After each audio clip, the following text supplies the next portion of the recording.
On my wedding day, I was forced into a strange wedding dress which was so tight that I could barely breathe. Then a maid slipped a dagger into the neckline of my dress. I was confused, but still lost in the fantasy of marrying for love.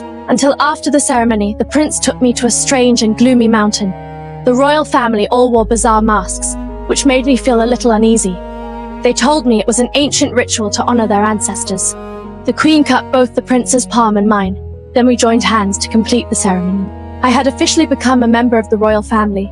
The prince lifted me gently, and I leaned happily against his shoulder. But the next second... I'm sorry. Luckily, branches at the bottom of the cliff cushioned the impact of my fall and saved my life. When I woke up again, looking up at the scene above, I realized what had just happened. Help me! Is anyone there? I tried to climb up the rock wall, but the slippery moss sent me falling again.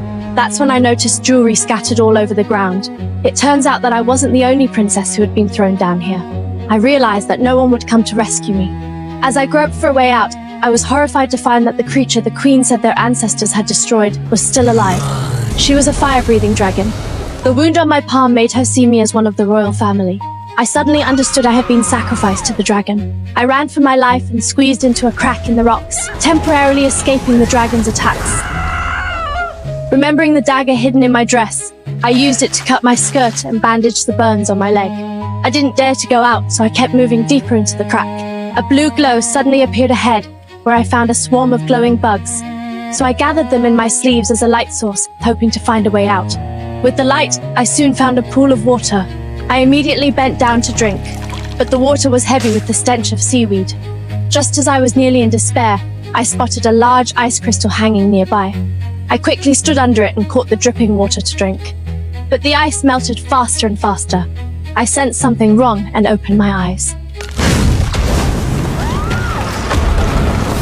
I reacted quickly and hid in a cave the dragon couldn't enter, where I noticed words carved all over the walls. They were the clues left by countless innocent girls before me. Then a sharp pain hit me. A glowing bug was gnawing on my wound. I held back the pain and pulled it off. Then I was surprised to see its slime healed my injury. So I put the bugs on my other wounds and healed them all. Following the map left by the earlier girls, I learned the layout of the cave and accidentally uncovered the truth. Turns out long ago, the royal ancestors had brutally killed the baby dragons, bringing the mother dragon's revenge. But to protect themselves, the royal tricked innocent girls into becoming sacrifices. I stopped running and decided to face the dragon. I tried to tell her the truth about the royal family's deception, but the pain of losing her children had driven her mad. She wouldn't listen to any explanation. Right then, I noticed a stone pillar that could change the direction of the sand wind, and a bold idea came to me. I walked over to the pillar. I have an army with me. Every innocent woman whose life was stolen down here. Your kind were never innocent. Then go ahead. Show me your fire. Burn me!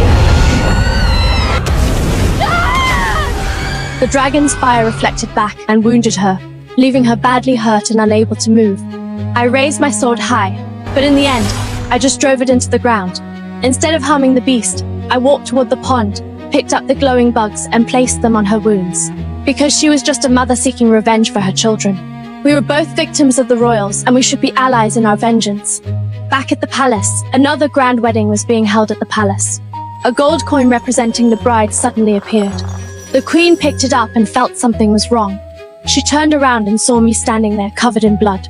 I had crawled out of hell and come back for revenge on them. I walked over to the deceived princess and asked if she was their next sacrifice.